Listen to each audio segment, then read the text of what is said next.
theirs.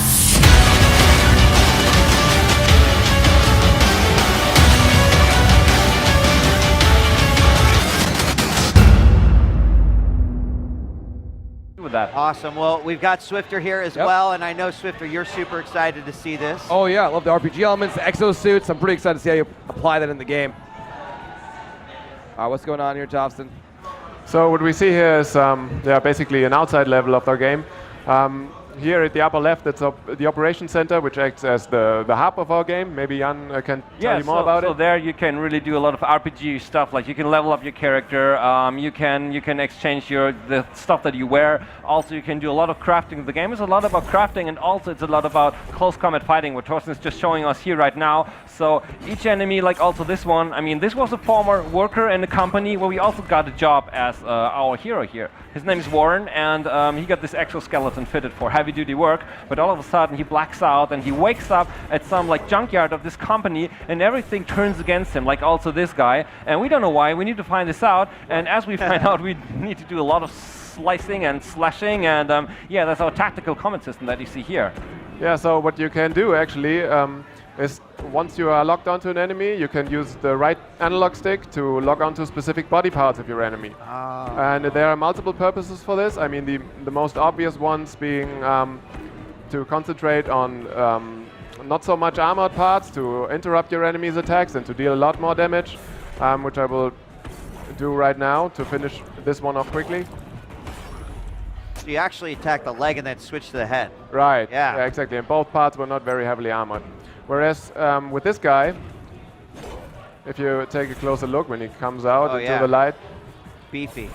So he's fully armored, but he has a very nice helmet. So and we don't have a helmet, so maybe we don't have do something about that. And actually, that's the second use of this system, because with each successful attack, you build up combat energy. That's the blue meter at the bottom left of the screen. And if you have dealt enough damage to your enemy and built up enough combat energy, you're actually able to activate finishing sequences, and thereby cutting off a limb of your enemy, which I'm showing right now. There we go. Oh, beautiful. Nice. And so the probability of a part being cut is actually directly related to the damage that this part received over the course of the fight. So since I directed my attacks to his head, I was able to cut it off and loot the remains. So now I will be able to craft it and use it for myself. So you mentioned there's a lot of crafting in the game, and I love to pick up components and craft new stuff all the time. So we won't necessarily be picking up a lot of the gear directly. We will be picking up the components to then create it. That's exactly the case, and also there's no trader or no shop in this game, but like 90% or 95% of the loot that you get from your enemies. So this is what we say, how you fight is what you loot, because like Torsten said, you can go for the not heavily armored body part and you can finish the enemy quickly, or you really say, I want to have this thing, and then you go there, but it's more tricky, you need to do a perfect finisher to do it, but then you get this part, then you can craft it. And for this, like you said, you need some other materials to do this, and so on. So there's a crafting system behind that. Yeah, but basically this is what you want to do. You see in the field what you want to have, and then you take it for yourself, if you're good enough to do so. Does that also mean that like because like as a gamer, it's like I like to play maybe the faster, the lighter weapon guys that maybe don't do as much damage, but I have a lot of mobility versus if I wanted to be a bigger, hulkier exosuit, I could do that. Absolutely. So the game is all about customizing your character. So take a look at this enemy, for example. It's a very, very tough enemy. It's a kind of watchdog creature that we have here. And you can use blocking to defeat it. You can use close combat to defeat it, but it's always about your fighting style. There's not this one puzzle you need to figure out, but you say, okay, this is good for me. Like, I'm on the aggressive player, or I want like deal less damage, but be more protective, or whatever. This is how you want to play the game. It's all about you. All the weapons, all the gear is what you want to have, what you want to craft to feel comfortable with your character.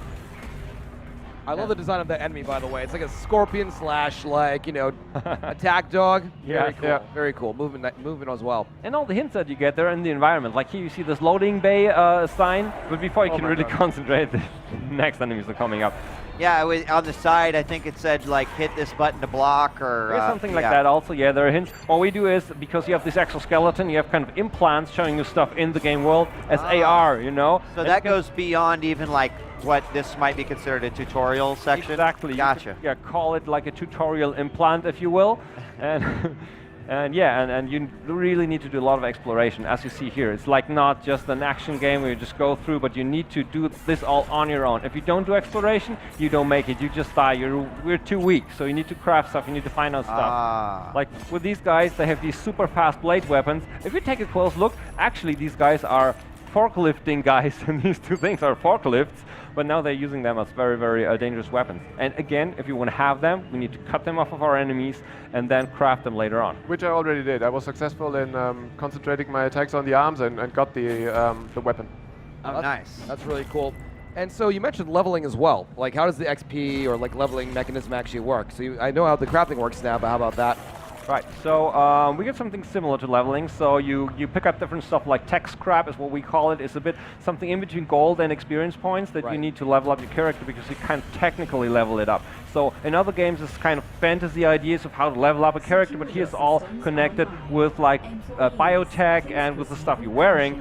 So it's in theory more realistic, even though this is of course a sci-fi game. Right. But we try to find an explanation for everything. You saw that lift that we just had there? Yeah, I want one of those for my house, please. Yeah, it replaces the ladders. You know, we can now do really beautiful vertical levels because you don't need to climb the ladders for minutes, but you just use the axle lift and then you go up and down, which is perfectly logical in this world. I like that. Here we opened up the shortcut. You might remember this from the start of the game. Yes, yes. So we just close one loop and the whole levels are interconnected, so that as you play, the game world opens up more and more and more and more, and you can go back to places like this one. Now you see this is this Operation Center where we can go in. There's this crafting station, and we just do this very quickly now for the sake of the presentation, but you can spend a long time here like really balancing things out, see what you need and so on. And Thorsten just crafted, I think, all the stuff that he got in the field. This staff weapon, for example, the helmet, you remember the helmet, you hopefully do, that we cut off this guy's head. And now we got this stuff, we can go out with that. I mean, you've got a totally different model now based off of exactly the gear that you equipped. Yeah, you can mix and match like every part that you have now. Well, if you take a look now, there's something happening in the background, but it's not interrupting your gameplay. So things are happening. If you pay attention, you see them. If you don't, you don't. Because there's so much about tactics and timing. We just don't want to interrupt you with cutscenes where you then, the cutscene ends, you know, this from other games, to say, okay, where am I? Where's the enemy? And you turn around, you get the first hit. Sometimes you hate it. So here, you can decide for yourself. Do you want to look at it or not? Right. So how do you deal with, like, let's say death? Like, I lose these guys, like, forklift in my face. Like, what happens? How do I get back into it? So there are these safe spots, also this operations building where we still are. This is where we then respawn. And sometimes there are really like big distances in the game where you cannot go back there. So you really like, you say, okay, do I want to take the next risk or not? Should I go back? So it's always like risk versus reward. You take more risk, you get more for it. Or you just say, okay, I go back and save.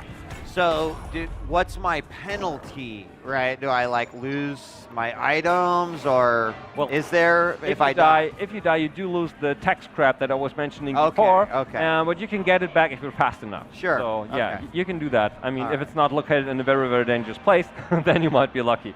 So you also see hints in the environment. So people painted stuff on the walls. There's a deep storyline behind that. Why are we here? What is happening? How are these things connected? So let's just go on and see what else we find.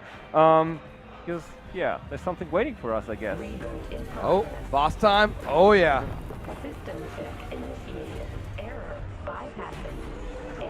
Looks pretty mean. Oh yeah. That's not gonna be good. I don't think it wants to be your friend. Oh, what was that? It's already damaged. It's not supposed to attack us anyway. So yeah, it still rose from the ground, but it's not really perfectly functioning, which is a bit good for us because we can use that in combat.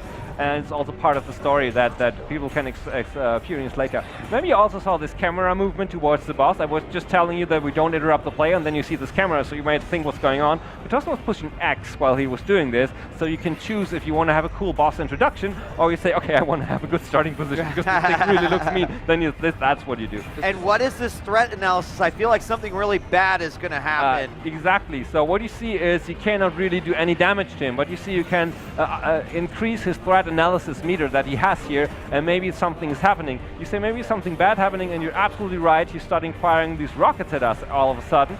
So it doesn't look like a good idea to do this. But later in the game, when you try this out, we'll find out that it exactly is something that we can use against the boss. Yes. So we say The maybe. hint. Yeah. Yes, exactly. Use its weapon against it. Exactly. This is what we can do here. Normally in the game it's not so obviously placed, of course, but you can really find a lot of hints, and adding this together, you should be able to know what you're supposed to do. So let's hope the Torsus is not dying here and showing us what's happening if he again like annoys that big security robot and what it's doing now. And yeah, let's see. Oh, that's great. Okay, got him to his knees. Try to make good use of that. And now Finish him. we're taking the core off. Yeah. I think it's taking about Almost done. a couple more seconds.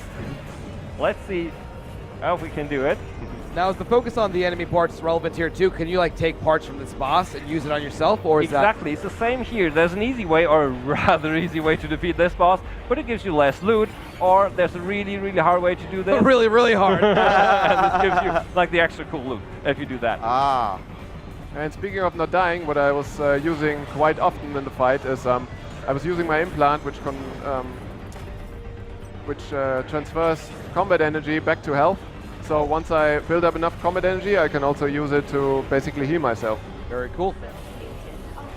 You're gonna have one more attack. Okay, So and now bring him see if we can down. finish that.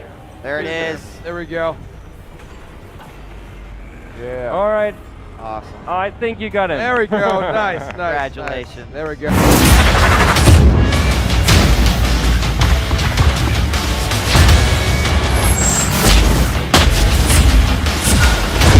We are human, so we fight.